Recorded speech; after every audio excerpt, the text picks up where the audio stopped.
everyone. We are going to talk about epic in scope, surviving the long haul project. So the goal is survival. We've set the bar fairly low, and anything beyond that, is gravy. So I am Kate Hartfield. I'm a writer in Canada, and I've got Minerva here with me. My very cuddly new cat. So yeah, she's looking forward to it. And how I'd like to start is go around and we can all introduce ourselves, and then we can talk about which kinds of big projects we've written and what our experience with this has been, and then we have some topics that we want to cover.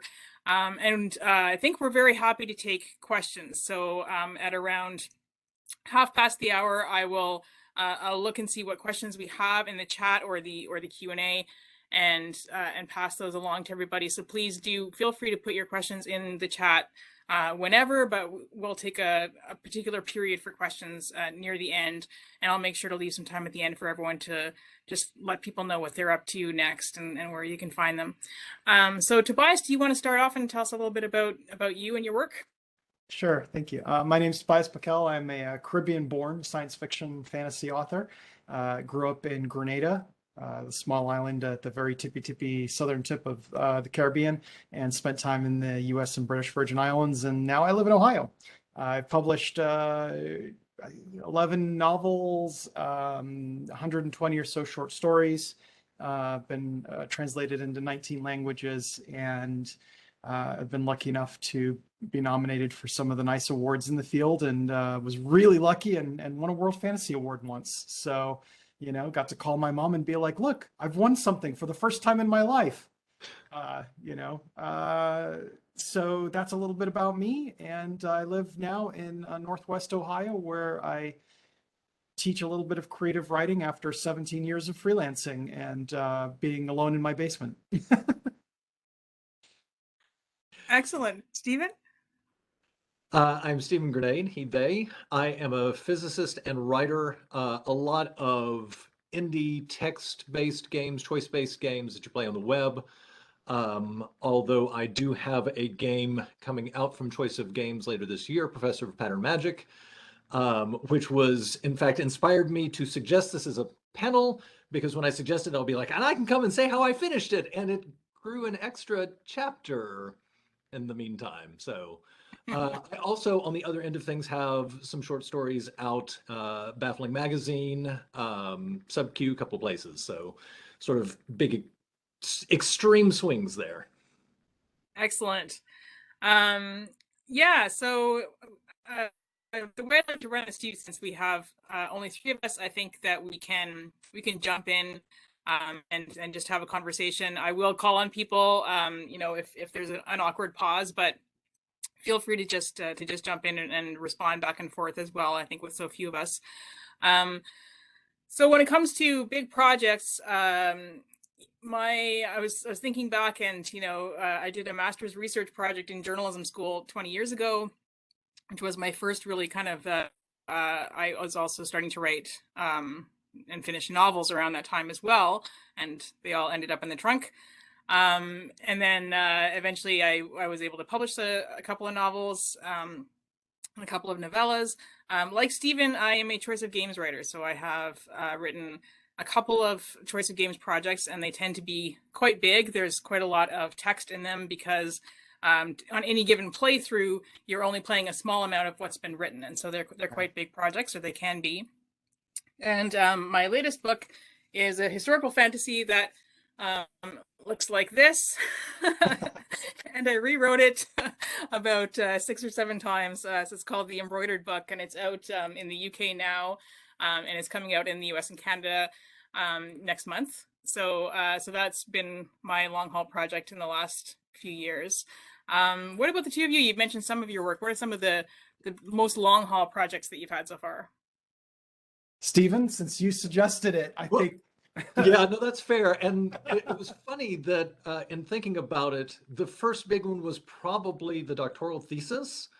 And I remember it being this massive thing that weighed on me and took up so much brain space.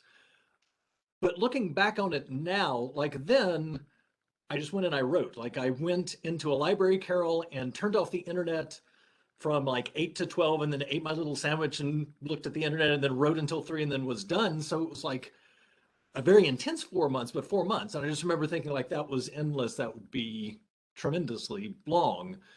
Um, but, and I've had other longer kinds of projects. But I was really thinking about it because I started my Choice of Games game right as the pandemic was starting. And so it has been 2 years of sort of long form writing and trying to deal with that and the world around, and trying to, even though I knew it was going to be large in scope, it was even larger in scope than I realized. It was one of those things like, oh, I've done this kind of game before, I'll be fine. And reader, I was not. And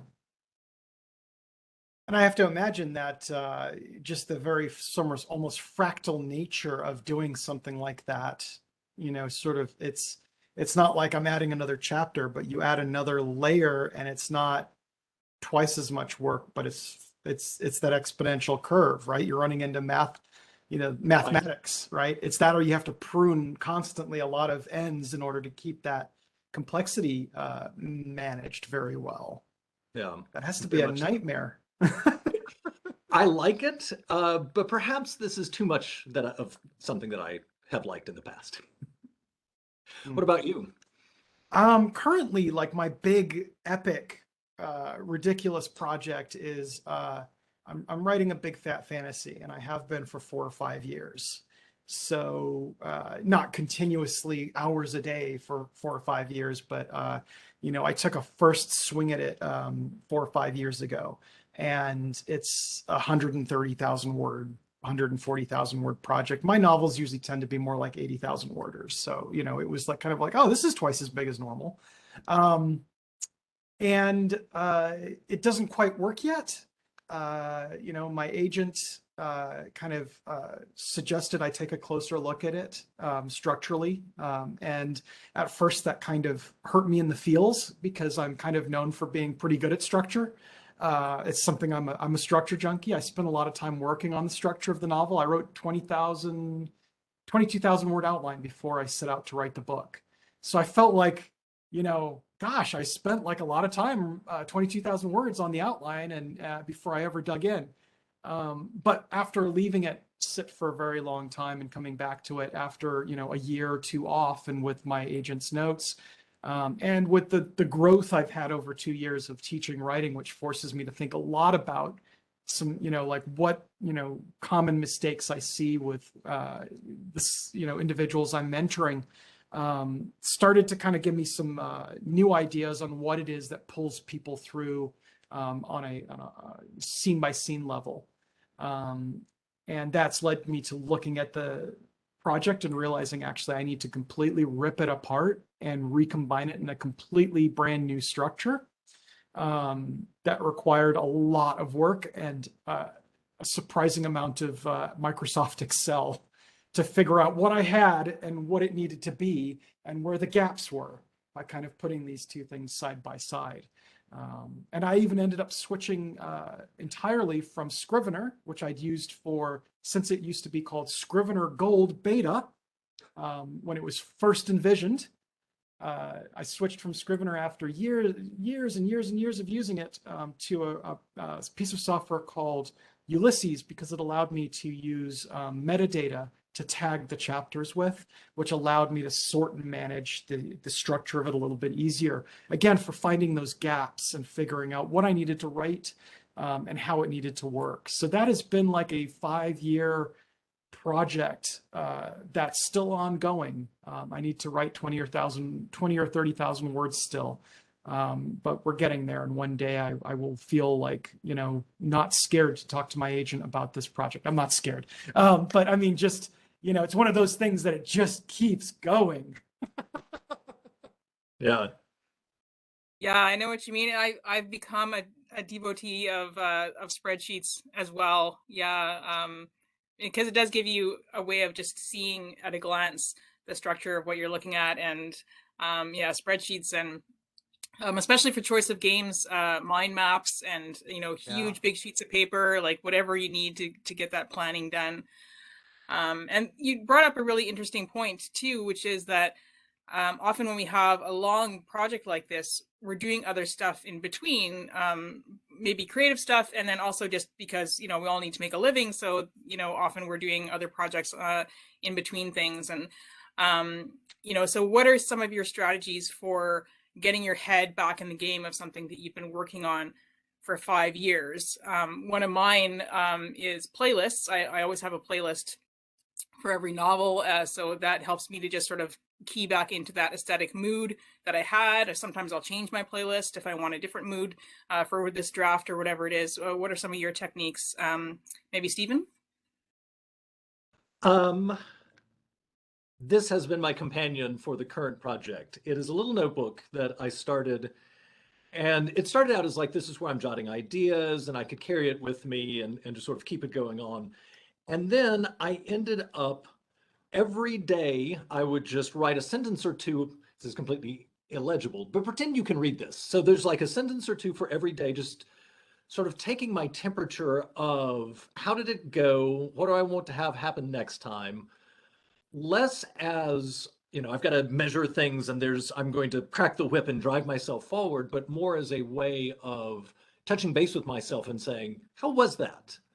Because I found, as I went into it, I kind of lost touch with that. It was just, I felt like it was sort of like moving through fog where I couldn't see anything around me except what was right in front of me.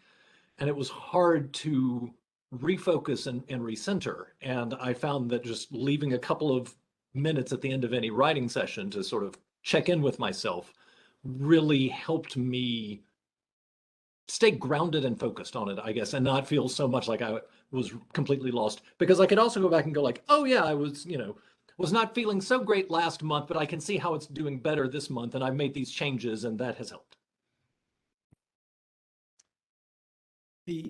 Kate, we've lost you again. I'm so sorry.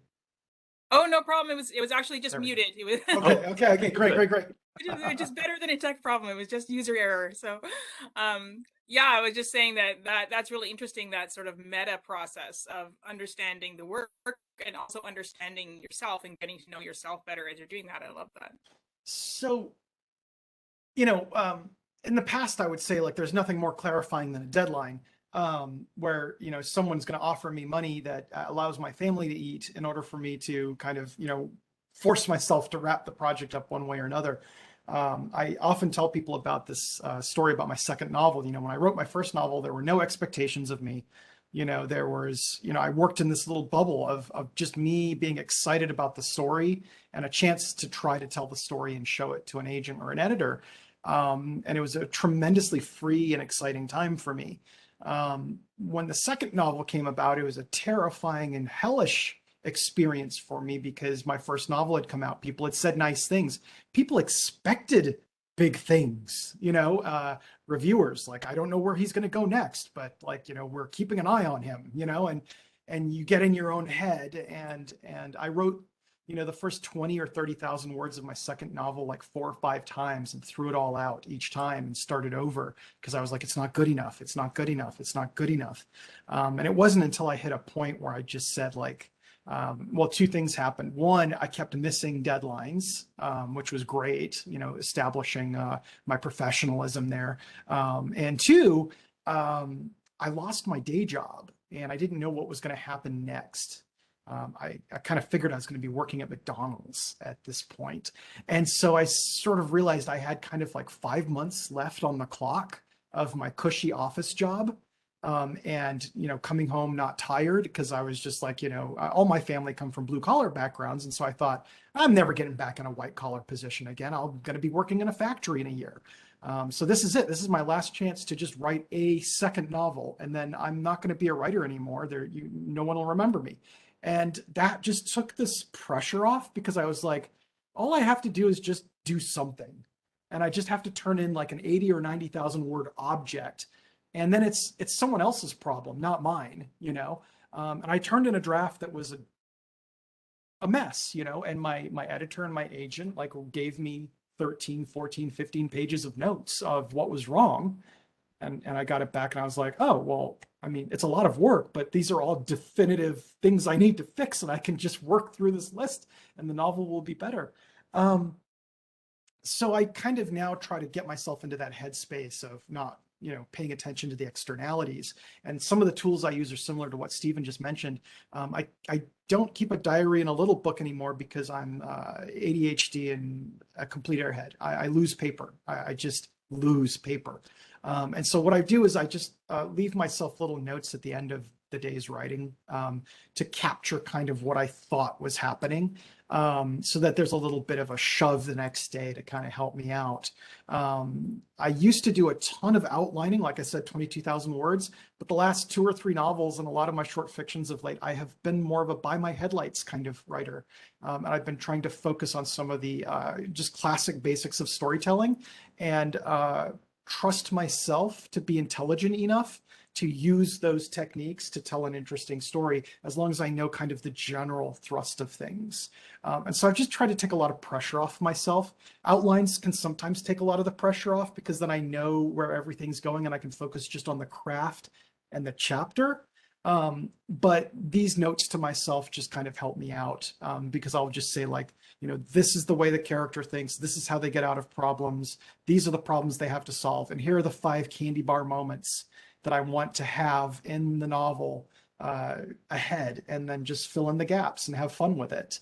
And that's been a lot. That's been kind of an interesting technique to take. And if anyone's listening to this who's heard me talk 10 years ago, they're kind of like, good crap, Toby, the writing advice you're giving is 180 degrees opposite.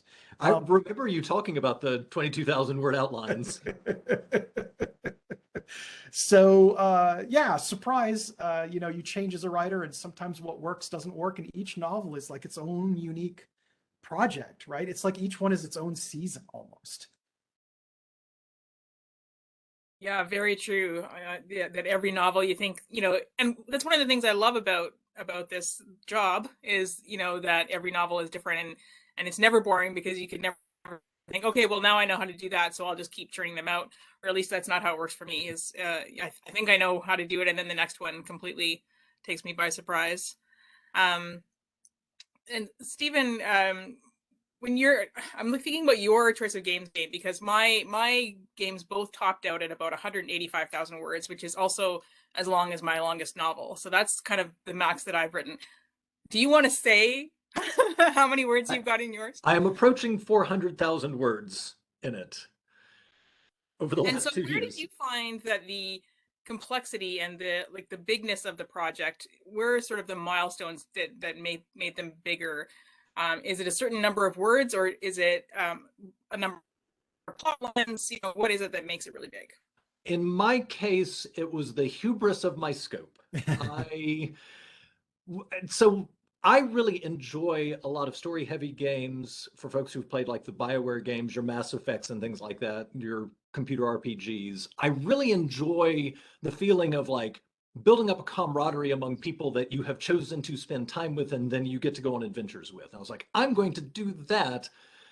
So you'll have 6 people and you can spend different time with each other. And then in the end, you can sort of form your gang to go off and deal with the existential threat. But that means 6 different meet cutes or 6 different hangout times, or now I'm in the end and the climax is hurtling down and I've got to deal with the combinatorics of up to 3 companions in differing configurations. And I'm hoping it will work really well, but it is a case where the word count was driven by the complexity of what I am trying to pull off, even with all of the tricks of, well, we'll bring the branches back together, or, well, I know either of these 3 people could play this role in this scene, so I'll just find whichever one and slot it in, and then vary the dialogue and some of the action just a little bit. Like, even with all of those tricks, it just sort of keeps ballooning out. Mm-hmm. Yeah, I know interactive fiction has a way of doing that for sure. Which is one of its joys. And so how do you find, the replanning process? Because we talked a little bit about that, about, spreadsheets, mind maps, notebooks. What are some of your techniques for taking stock at various stages of the process and rethinking the whole thing if you need to? Toby, you want to talk about your giant spreadsheet? Yeah, I feel like I kind of jumped the gun there and told you all about that. No, no, Yeah, that's okay. spreadsheets are sometimes helpful, right? Um, I love writing software that allows me to sort of chop up the chapters in some sort of like left side column. That makes it easier for me because the access to bite-sized chunks makes it a little. I don't. If you do this, please, I'm not knocking you, but like, but when there are friends of mine who write novels just all in one Word document. And I'm like, so how long does it take for you to go find like a specific scene with the little slider? Like, I don't know. It just seems like I would it would drive me nuts. I've always tried to think about it, in those slices, different slices.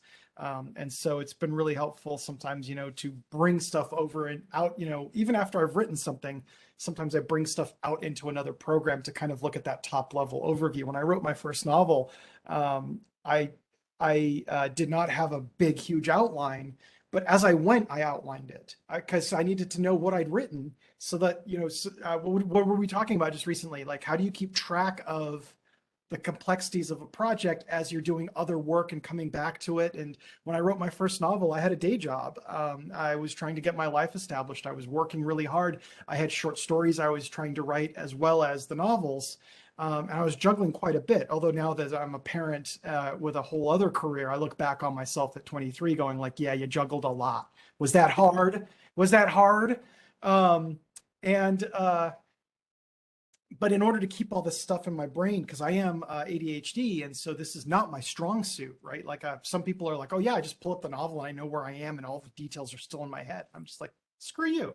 I can go upstairs to get a ham sandwich and lose a novel, right? Like that's not, I've lost many things less important and more important than that in the space of wandering around life. So I do like that system of just kind of even if I'm not outlining a book or using an outline, of just going along and outlining as I write it. And so it's kind of like retroactive outlining. So it's just like I'm working on chapter 6, but I can see little one line, summaries of chapters 1 through 5 to remind myself that, oh yeah, I did put a gun on the mantelpiece back there in chapter 2. And I've noted that over here so that when I'm writing chapter 10, I'm kind of like, and then she grabbed the gun and shot the person. And yeah, that should work. I don't think the readers are going to be shocked.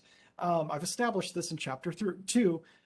So little things like that are really helpful to me for going back over. And many as a time I've been working on a novel and I'm in the middle of a chapter and I sort of go, holy crap, wouldn't it be amazing if I had this character do A? And I'll start to write it and I'll go, wait. Let's go check back on the outline or my notes. And I'll see the notes that I'll have something that says, you would think, Mr. Buckell, that doing A in this chapter is an obvious, thought, but we've thought about this in the outlining process and the coming up with the idea for the novel. And actually it has to be X. It can't be A. I've thought about this. It breaks the novel because of these things. And it's just sort of like, holy crap, past me was kind of smart. And I will not write the A version. I'll go over there and just sort of take a look at the X. And I've learned that because I've written a whole section, a whole chunks of a novel before and gone back and looked at my initial notes and been like, oh yeah, I said don't do that.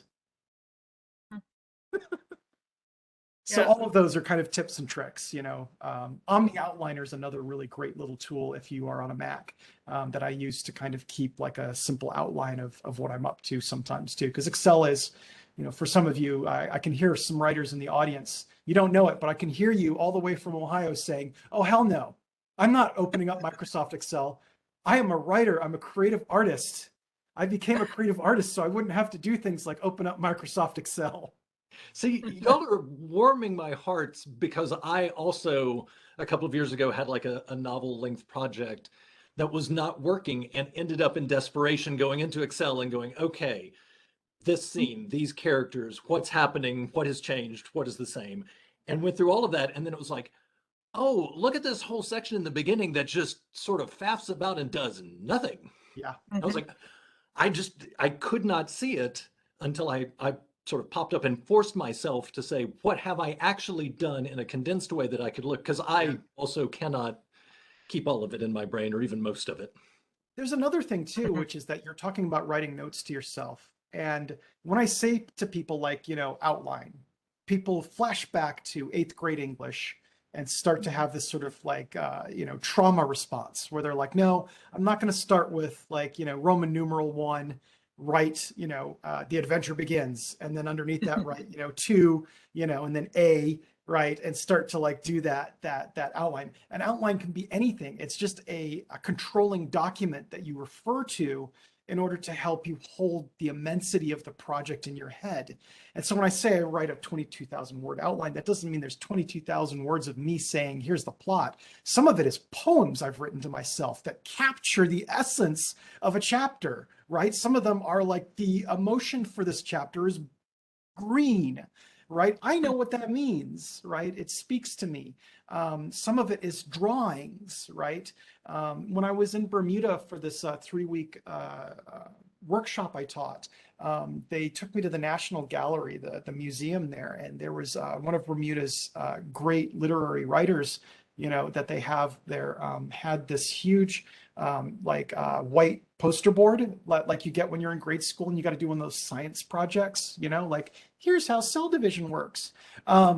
Only he just covered it in all of his thoughts about this novel that he wanted to work on. And so most of it was like this spiral of sequence of events. And then in between the spirals were character relationships. He was clearly this very visual person. And by the time he had done, he'd created this object of art that they'd framed and had like, on a wall that was like an outline. And I was like, there, right? Like the outline it can be anything as long as it helps prompt you to understand what that 30,000 foot picture is like when you're at the top of the mountain looking down at the lay of the land that is your novel. And so like my outlines are not in any way this sort of like mathematical object.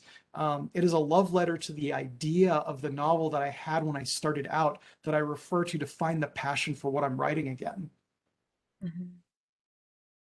Yeah, that's really lovely. And we haven't talked too much yet about what some of the benefits are of writing a really big project. We've talked about the challenges of it, but I mean that's one of the things that I like about it is that you really can see your own growth over the course of it, and uh and um it's something that you live with for so long. It's part of your life, and there can even be sort of a bit of a grieving process, I think, at the end of it, because a project like that, it really defines your creative brain for so long.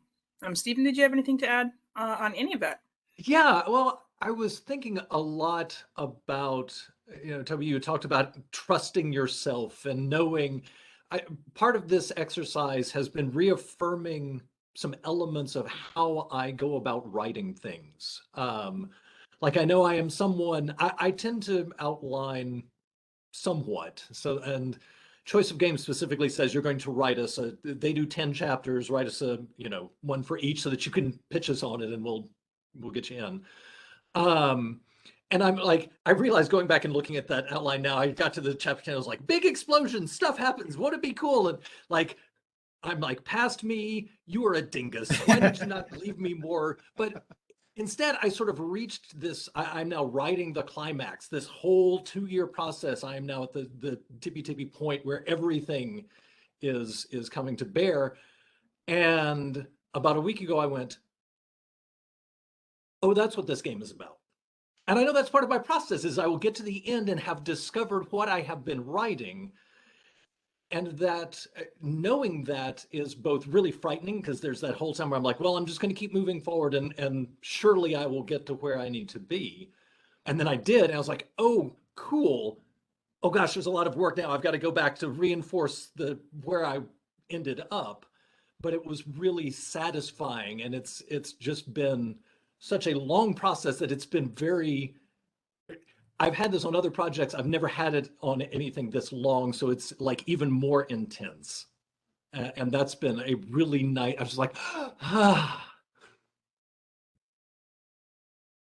Let's go over to the chat questions because I see there are a few there. So the first one that I see is it a longer haul to do a lot of words, physical long haul or a super complex project or juggling too many balls long haul. And we have talked a little bit about some of this, but it actually triggers a thought that I did want to mention. Something that has surprised me about projects is that I have found most of the time that longer stories are bigger stories and are more complex stories, and so it's not as if they just take, say, if you have twice as many words, it doesn't necessarily take twice as long. It might take 3 times as long because you have more plot threads and you have more character arcs and whatever else. So the planning aspect of it, if you're used to writing 30,000 word novellas and you think, well, a novel is just three 30,000 word novellas, not really. It could be simpler or it could be more complex because of that. So does anyone else want to address that part of it? Well, I think there are a couple of things we can talk about if we want to talk about epic in scope, because we have been talking about word size and things like that, but there's also like temporally epic, that it is a project that has gone back and forth a lot, that, there is a lot of effort there because it's sort of, you keep coming back to it and back to it and back to it in kind of a Groundhog Day way. So I also think that stories gain mass over time and they become harder and harder to do things with. Having done some projects where, it's like you write one and then I'm going to write the sequel. I'm like, well, this will be about like no, now there's the weight of the first story that's sort of added to it as I'm trying to steer the second story around. So I think that can be part of it as well. It's just the mass that it builds up, and it's like you said, Kate, like the first 30,000 words is not the last 30,000 words. I would agree. All right. Next question. For projects where you draw from facts of the real world or history, how much research is enough research? Oh gosh, I have lots of thoughts on this one. Tobias, do you want to talk about that? Um, as much research as you bloody well can get away with. Pretty much. It sounds like an arch reply, but it's not. The more research you do, the more, I hate to use Donald Rumsfeld's quote, but I do think like, there's the stuff that you don't know. And research allows you to sort of stochastically, bump into things you don't know. And that's important. You want to get that deep, we live in a very shallow, it's Daniel Kahneman's, slow thought, deep thought, is what you want to be getting to, so that you're, I do a workshop on creativity where I talk about like, the first answer we grab. Tim Powers years ago when I was a Clarion student would always say, you need to ask 6 questions deep to get to the really interesting stuff, right? And the first answer we grab is often very cliched or tropey or simplistic. And so the more research you can do, the more questions you ask, the deeper in you get into being able to like come up with some really interesting things. So, and how much time can you put into it before it eats up the time you have available to write? It's different for everyone, and but so it's just however much you can push that without destroying the process of actually, creating something, is basically where I sit. Yeah, Stephen, I will co-sign a lot of that. It doesn't help that like my parents are historians and I did science, and so I'm like, oh, research is fun. Isn't that sometimes more fun than trying to figure out what I'm going to do with it? But I do think it does give you more to draw on to go those 6 questions deep, and you don't know when things are going to kind of link up in your mind. All of a sudden, you'll be like, oh, this thing I looked at that comes into play here, and I try to make as much room as possible for those moments of serendipity. Yeah. Yeah, for sure. One way that I work to make sure that the research doesn't, so I don't spend my entire life researching the project and before I even start writing, is I divide it into 2 stages. So I have an initial stage where I read just what I need to know to kind of know the bones of the story. Like if a historical figure is going to be in it, I might read a bio of that figure, sort of the basic ideas. And so I have a sense of what I'm writing. But I'll leave a lot of the sort of, I'm not sure I know all of the food or all the clothes or, you know, those sorts of things. And I have a few techniques for managing that, because I do think our temptation would be to kind of have, well, I have to have all these binders full of material before I can even start. And you don't always know, because projects can surprise you. You know, you don't even always know that you're going to have a scene set on a boat, and then you've got to research that. So that's the way it goes sometimes. I have a question here about, did I skip one? No. Do we have any rituals about celebrating ends of projects? And we also have an associated question, which is the milestones within the big project to keep you sustained. I really think that celebrating is can be really important to me as a writer, because you know, this industry is tough, and there's a lot of like rejection and waiting, and you know, so I do think, you know, if it's just, you know, buying myself some flowers or you know, cheesecake or something to sort of celebrate those moments is really important for me. What about you, Stephen? Yeah, I find it critical throughout any project, and I want to celebrate the things that are under my control. Yeah. And I learned that from a writer friend of mine, Alex White, who anytime I would finish a project, they'd be like, "All right, we're going to do something celebratory, small, but we're going to mark that you did the thing you set out to do and did the thing that was under your control." And so for this game that has gone on for a while now in writing it, since it's divided up in chapters, I reach the end of a chapter and I don't stop immediately because I do a lot better if the car's parked downhill, and sort of like, Toby, your notes at the Yeah. end. I want to go a little bit further. So I'm like, oh, this is where I'll pick up, instead of being like, well, I stopped and I celebrated. Now I got to pick the whole thing back up again. But I do make time to do something small and celebratory to say, I reached this milestone, because I think so much of the world will be unkind to us as writers. It is important for us to be kind with ourselves. I really like that. That's a really good question. You know, specific rituals for milestones within the project. I tend to like some of the big numbers. You know, like I always have this like warm and fuzzy feeling when I hit 10,000 words of a project. There's another one when I hit the 1/3 mark, the halfway mark, the 2/3 mark, and then, you know, the end. I'm not really big into ritualizing much. It's not something I do personally. So for me, internally, not so much rituals, but I talked about candy bar scenes. I always have candy bar scenes. And so I write sequentially. I don't write out of order because I'm like ADHD, and it's like, it seems like a temptation to be even more disorganized and never getting around to certain things.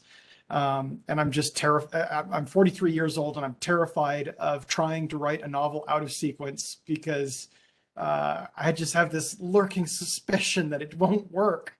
It won't fit my neuro physiology. So I'm always looking for candy bar scenes that I'm looking forward to writing. They're these, you know, it's ask my wife, but occasionally I'll be like, well, I'm off to murder someone tonight, and I'm very excited about this. You know, that's what I do internally, because I want to be excited about the writing, and not so much externalities. And that's personal. That is not me disagreeing with the other panelists at all. Whatever works, because this is it's like you said, it's a hostile world. So anything you can do to make it more pleasurable for yourself. You know, creativity has a lot of down ends that you can end up in, a lot of mud pits. So the candy bar scenes are really important for me. At the end of the project, I celebrate by sleeping for 2 weeks. What else do you need? Yeah, no, that's fair. Oh, yeah, sleep is I, good. I loved your point about different things work for different people. One of the Yeah. things that I discovered, uh, this is the first project that has stretched this long for me. And I discovered that my process had to change as I went through it. Like things that were working early on stopped working as well for me. Like I would Yeah. look and say, why is it just becoming like I am wading through waist-high snow?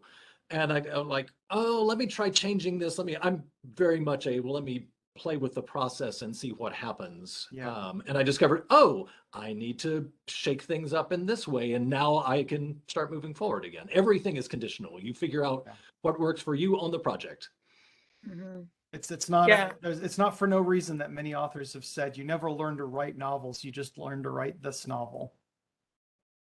Yeah, and when you're working on one for a long time, you might even, you have to learn how to write this draft of the novel. It Yeah. changes over time. So there's a question here. I'd like to ask, when you're working on a large long-term project, how does that affect your writing on other things? Do you find you can write smaller pieces while you're balancing the bigger project or not? And any tips on how to do that? So Tobias, I think you mentioned short story writing. I think, do you want to feel that one? Sure, absolutely. At first it was really difficult. I kind of came into the field mastering, or not, I don't know if I've mastered, let the history judge, but, focusing on short stories and kind of gaining success with short stories. And when I first started working on a novel, a really cool thing happened at the halfway mark of my novel, which was I got my first short story commission where someone came to me and said, "Hey, we saw some of your short stories. We hear you're writing a novel. You've made a little bit of a small splash, and we want to commission a short story." And then another person came and asked for a short story, and I hit pause on the novel project and wrote 2 short stories, because how can you say no to that, right? Like, they may never ask you to write a short story again, I thought, so you got to jump while the fish are biting, make hay while the sun is shining. And I stopped everything and I worked on those short stories for about 3 or 4 weeks. So I took a month off the novel. And then when I went to dive back in, I found it really hard to get the momentum going again. I found it very challenging. Again, these are like, problems some people wish they had. Oh, was it really hard, Toby? Was it really hard to have to stop writing your novel in the middle of the novel to write 2 short stories for someone who promised they'd pay you for them? Cry me a river. And I get that. Like, it's a good problem to have, but it's still kind of a problem, because it was like, oh, okay, like, I want to get back to writing my novel. And it took like 2 or 3 weeks to kind of get it was like bootloading the novel back into, your RAM. And I just was like, okay, that cost me 7 weeks, and I was like, the speed of which I was writing the novel with, I was kind of like, we'd be really close to the end of the novel had I not taken those 7 weeks off. Was it worth it? So it really does throw your momentum off, and it still does risk throwing my momentum off. What I do now is I just friggin' refuse to stop working on the novel, and I fit them in simultaneously. Because I've learned that if I don't check in with the novel, at least the longest I can go for a gap is about 3 days, right? So if I see a 3-day weekend coming up, I get nervous, to be honest with you, because I know I'm going to want to take the weekend off. And I know that like Tuesday, I'm going to be screwed. I've got just 3 days. And if I take more than 3 days off, I fall right back into that spot. And so it's like, okay, even if I only work on the novel for a half hour, just changing a couple words in a sentence, I have to check back in with it, right? I got to keep that relationship alive. Send it some roses, send some chocolate, be like, I'm on a business trip, but I'm bringing home jewelry. It's going to be fine, right? Otherwise, like that the heat of the momentum just falls away, and then all of a sudden I'm like, crap, I'm back at, like, it feels like I'm in chapter 1 again, starting the whole thing over. Well, to prove that all advice is situational, the flash piece I have in Baffling Magazine, I wrote on a short break from the game. I had just reached the point where I was like, I'm just completely gunked up, and I've had this Yeah. idea sort of percolating, and I'm going to do it. And it was very hard. Short is not my natural go-to length, and so trying to fit something under 1,000 words, it was sort of like the psychic nosebleed thing happening.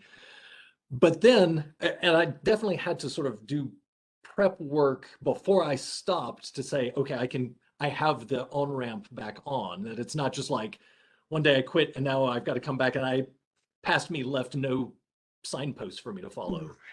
But for me, that sort of flushed things out and got the gears turning again. Yeah. And it always fascinates me that we all have these different reactions. And I really do advise just try it. Yeah. If you're like, will this work for me? As long as it's not too massive a disruption, try it and see. Yeah. And check in with yourself. What was that like? How did it feel? I think you're onto something there, Stephen, which is the checking in with yourself, right? Just did this work? You know, for me, it was like stopping in the middle of the novel that didn't work for me, you know, and so you signpost that, and the next time you're in the middle of a novel and someone says, "Hey, could we have a short story?" Like it becomes like, okay, is this short story worth 7 weeks and all this? And if it is, that's fine, right? And I have made that decision. I have gone like, oh, I've got to be in this anthology, right? Or at least I got to take a shot at trying to be in this anthology, right? Or something comes to you and you're like, oh crap, this is brilliant. I love it. You know, I'm super stoked. I need to go put this together. I've written a whole novel in the middle of another novel that way, where I got an idea that I didn't want to let go. And so I jumped into that, wrote that, and went back and finished the other novel. But that's really rare for me, and I'm aware of the consequence and price that I pay because of the way I work. And so it's like, writer, know thyself, you know. Yeah, I mean that's always the theme, right? And I think it really is for this kind of stuff. And you know, for the most part, I've found that shorts work really well for me in between parts of the project. So in between, like after a draft or after a revision, it's a nice palate cleanser. Like Stephen was saying, sometimes you just have to sort of you want to change your brain, and a change is as good as a rest. And so I will try to schedule short stories in between things if I can. You know, but there's other stuff too. There, you know, then you get into edits. You know, copy edits come back at the wrong time because you're halfway through the other novel by then or whatever. And you know, Yeah. and I have found I'm very impressed by the writing 2 novels at once thing, because I have found that was the most difficult for me. Was I managed to schedule myself so that I had a choice of games project overlapping with a novel, and that was not. It was fine, but I mean, yeah, I find it a lot easier to alternate shorts and longs. And I'm at time, so we should actually. Uh-oh. Oh, okay, that wasn't me. Good. No, I was no. like, who's streaming? Right.